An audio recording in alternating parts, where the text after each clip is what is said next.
Toba inaturuhusu kugeuka kutoka maisha ya zamani ya dhambi na kugeukia maisha ya utakatifu katika Kristo. Mimi ni Padre Benjamin Maganga. Ni Dominika ya 3 ya kipindi cha Kwaresma. Katika kipindi cha Kwaresma, kanisa hutuwekea masomo ama vifungu maalum kwa ajili ya kutuelekeza kulielewa fumbo la Pasaka, mateso, kifo na ufufuko wa Bwana wetu Yesu Kristo. Kila mwaka katika Dominika ya 3 ya kipindi cha Kwaresma, kanisa hutuletea simulizi la Injili kati ya Yesu na mwanamke Msamaria kisimani.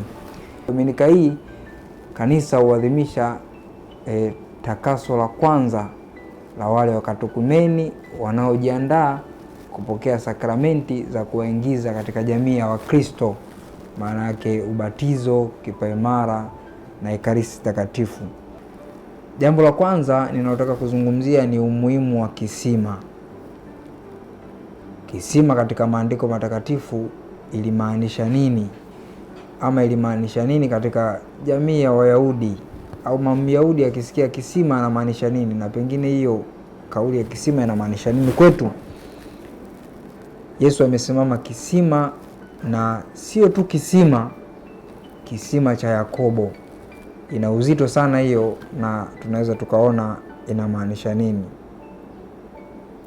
Ukirudi katika masimulizi Agano la Kale utaona jambo la kuvutia. Kila unapoona habari za kisima, ukiona habari za kisima, kitu ambacho kiliwakilisha ama tukio linalofuata ni ndoa. Ni ndoa kati ya wale wanaokutana kisimani. Pengine tunajiuliza, Yesu anakutana na mwanamke Msamaria. Tutaona mbele mitume wake wanashangaa hilo tukio, kwa sababu walipata kuelewa kwamba lilikuwa linamaanisha ndoa, kwa sababu kila mara katika Agano la Kale pale ambapo anakutana mtu fulani na mtu fulani kisimani, mwisho wa siku wa ndoa. Jambo la kwanza tunaweza tukaliona ni pale ambapo Abrahamu anakutana na Rebeka katika kisima. Anapokutana na Rebeka katika kisima, baadaye huyu Rebeka anakuja kuwa mke wa mtoto wake Abrahamu, Isaka. Lakini pia tunaposoma kitabu cha Kutoka sura ya 4, Musa anakutana na Sipora ambaye baadaye anakuja kuwa mke wake, naye anakutana naye katika kisimani. Na mfano mwingine ni tunaposoma kitabu cha Mwanzo sura ya 29. Yakobo anakutana na Raheli katika kisima, baadaye wanakuja kuoana, na huyu anakuwa mama wa taifa la Israeli. Yakobo kama baba wa watoto wale 12 wanawakilishwa, ama ule uhusiano wao kati ya Yakobo na Raheli ulipatikana baada ya kukutana kisimani. Pengine katika Injili, simulizi la Injili ambalo tumelisikia kutoka katika Injili ya Yohane linatupa jambo jingine la kujiuliza na kujifikirisha. Kupitia katika hilo tutajifunza. Yesu anakutana na Msamaria mwanamke kisimani. Ilikuwa yapata saa 6 mchana. Wakati ule Wayahudi walikuwa wakipendelea kuchota maji saa za asubuhi ama jioni, na pengine hiyo ipo desturi yetu kawaida kwa wale tunaoenda visimani, tunachota maji asubuhi ama jioni. Ni mara chache sana kukuta mtu anachota kipindi cha jua kali. Kwa hiyo katika mazingira hayo utajiuliza kwa nini yule mwanamke alienda mchana na sio asubuhi wala jioni. Kawaida wanawake huenda kisimani kwa makundi, 2, 3, 4 na kadhalika. Kwa nini aende peke yake? Kuna kitu tunajifunza kutoka katika swali hilo pia. Katika Injili tunaona wa Samaria na Wayahudi hawapatani. Iweje wewe utake maji kutoka kwangu mimi niliye Msamaria? Pengine ni kwa nini walikuwa na hiyo kashikashi ama walikuwa na huo ugomvi. Labda ningependa nianze na hili la kutoelewana kati ya Waisraeli na Wasamaria. Pengine ilisababishwa na nini, na kutokuelewana kwao kati ya Waisraeli na Wasamaria kunatusaidia nini sisi katika imani na maisha yetu ya kila siku? Kirudi katika kitabu cha pili cha Wafalme sura ya 15 mpaka sura ya 17, tutaona simulizi la Waashuru, taifa ambalo lilikuja kuwatawala, kuwateka na kuwapeleka utumwani hawa wana wa Israeli, ambao wana wa Israeli yale makabila 10 ya kaskazini. Kumbuka kwamba ule ufalme wa Daudi uliweza kugawanywa au uliweza kugawanyika kati ya falme mbili, falme ya kaskazini ikiwa na makabila 10 na falme ya kusini ikiwa na makabila mawili, kabila la Yuda na kabila la Benjamini.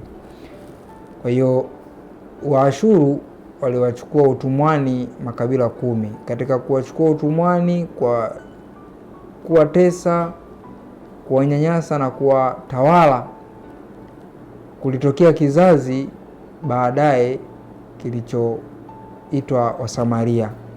Walikuwa ni Waisraeli ambao sio kamili, Waisraeli nusu tuseme. Na huu utumwa ulitokea miaka hiyo ya 722 kabla ya Kristo.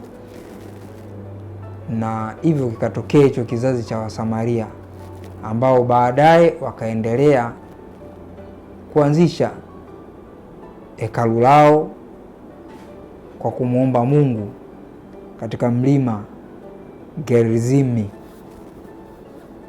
Katika mlima huo Gerizimu waliweza kumuomba Mungu wakiwa na makuhani wao, wakiwa na namna yao ya kuabudu. Kwa matendo kama hayo, Waisraeli walipenda waliwaona kwamba sio Waisraeli kamili, kwa sababu pia kuchanganya ile damu wao pamoja na Waashuru. Kwa hiyo walionekana kama sio Waisraeli kamili, na hivyo hawakuweza kuwaruhusu hata kwenda kuabudu katika hekalu la Yerusalemu. Hiyo ndiyo sababu ilipelekea kukawa na mtafaruku, kukawa na magombano kati yao. Sasa Yesu leo anakutana na mwanamke Msamaria kisimani akimuomba maji, na yule mwanamke anamwambia, mimi nitakupa maji. Tangu lini Wayahudi na Wasamaria tukachangamana? Tangu lini tukasaidiana? Lakini Yesu anapiga hatua mbele kumwambia kwamba maji nitakayokupa mimi ni maji ya uzima. Maji nitakayokupa mimi ni maji ya uzima ambayo hutakuwa na kiu kamwe. Swali hilo ama hali hiyo ilimchanganya yule mwanamke Msamaria, na kuona kwamba mtu ambaye ananiomba mimi nimpe maji hana chombo cha kuchotea, hana kisima, atanipaje maji hayo ya uzima? Atayatoa wapi maji ya uzima? Yesu akamwambia, nenda ukamuite mumeo. Yule mwanamke akamwambia, sina mume. Yesu akamwambia, umejibu vema, kwa maana umekuwa na wanaume 5, naye uliye naye sasa siye mume wako. Hapo umesema kweli. Yule mwanamke akamwambia, Bwana, naona ya kuwa unabii. Talaka katika Uyahudi iliruhusiwa. Kuna mazingira ambapo mtu aliandikiwa hati ya talaka kuweza kuachana na mke wake, lakini pamoja na kuwa na ruhusa hizo, jambo hilo halikukubalika kwa asilimia kubwa, au liliangaliwa au lilitazamwa katika jicho la kulaaniwa au jambo lisilo la kawaida kwa wale wanaoachana kwa maana ya talaka, na kwa namna iliyo mbaya zaidi mwanamke. Ndio maana katika hilo simulizi tunaona huyo mwanamke anaenda kisimani akiwa peke yake, lakini ukiwa ni muda wa saa 6 mchana, muda wa jua kali, muda ambapo huko kisimani hakuna mtu yoyote. Pengine hiyo inatupa yale majibu ya kujiuliza. Kutokana na hali ya maisha yake, huyu mwanamke Msamaria alikuwa akionekana kama mtu anayetenda dhambi hadharani. Alikuwa mzinifu. Kwa hiyo kutokana na hiyo hali, jamii ikawa imemtenga. Jamii imemtenga na kumweka mbali naye. Kama wimbo wa mwanzo katika Dominika hii ya 3 unavyotuambia, ni kama sala ya huyu mwanamke: macho yangu mwelekea Bwana daima, naye atanitoa miguu yangu katika wavu. Pengine miguu yako imenasa katika wavu gani, na unahitaji uponyaji kutoka katika huo wavu? Pengine unaukiwa, pengine una mateso fulani unayopitia. Unalikwa kumlilia Yesu kwa sala hiyo tunayoipata katika wimbo, maneno ya wimbo wa mwanzo yanayotumika katika Dominika hii ya 3 ya kipindi cha Kwaresma. Pengine mwanamke huyo alikuwa mkiwa, alikuwa mteswa, alikuwa na wavu huo wa uzinzi unaomsumbua. Anamlilia Mungu na kumwambia amtoe katika huo wavu. Kwa hiyo wakati mwingine tunapomkaribia Yesu, anatufunua sisi tulivyo. Pengine tunaweza tukawa na wavu fulani katika maisha yetu. Yesu anatufunua leo katika Dominika hii ya 3 na kukimbia kwenda katikati ya watu na kuwaomba waje washuhudie kwamba wamepata wokovu baada ya kukutana na Yesu, kukutana na Masia. Na moja ya sehemu ambayo Yesu anajidhihirisha wazi mbele ya mtu kumwambia kwamba mimi ndiye Masia, mimi ndiye Kristo ninayekuletea wokovu.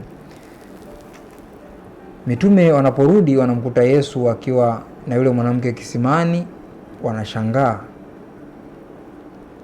kuona Yesu akiwa na mwanamke kisimani, tena mchana. Kwa sababu gani? Tunarudi kule nyuma. Walielewa kwamba pindi anapokuwepo mazungumzo kati ya mwanaume na mwanamke kisimani, walielewa kinachofuata ni ndoa. Sasa kama Rabi anaangukia katika swala hilo la ndoa, inakuwaje? Ndio maana wakashangaa. Wao walitoka wakienda kutafuta chakula. Wanaporudi wanamwambia habari za kula. Anawaambia chakula chake ni kuyatimiza mapenzi ya baba yake, au mapenzi ya yule aliyenipeleka na kuikamilisha kazi yake. Pengine mapenzi gani? Pengine kazi gani? Yesu hapa anafunua fumbo lile la Pasaka, mateso, kifo na ufufuko wake, ambacho ndicho ambacho amekuja kukikamilisha. Baada ya tukio hilo, yule Msamaria anawaleta ndugu zake kumshuhudia Masia, kumshuhudia Yesu. Wakamwambia yule mwanamke, sasa tumeamini, wala si kwa sababu ya maneno yako, maana sisi tumesikia wenyewe, tena twajua ya kuwa hakika huyu ndiye Mwokozi wa ulimwengu. Mtu ambaye alionekana mkiwa, mtu ambaye aliteswa kutokana na hali ya maisha yake ya uzinifu, anawaleta watu kwa Kristo. Pengine tusiwadharau watu kutokana na hali ya maisha yao. Kutokana na hali ya maisha yao wanaweza wakatuleta sisi kwa Kristo, na hivyo tukapata imani kupitia mabadiliko yao, na kupitia mabadiliko yao hayo, kwa hiyo tunapata moja ya nguzo ya kipindi hiki cha Kwaresma, toba inayoruhusu kugeuka kutoka katika maisha ya dhamani ya dhambi kuingia ama kuanza maisha mapya katika Kristo. Tumsifu Yesu Kristo. Nikutakie Dominika njema.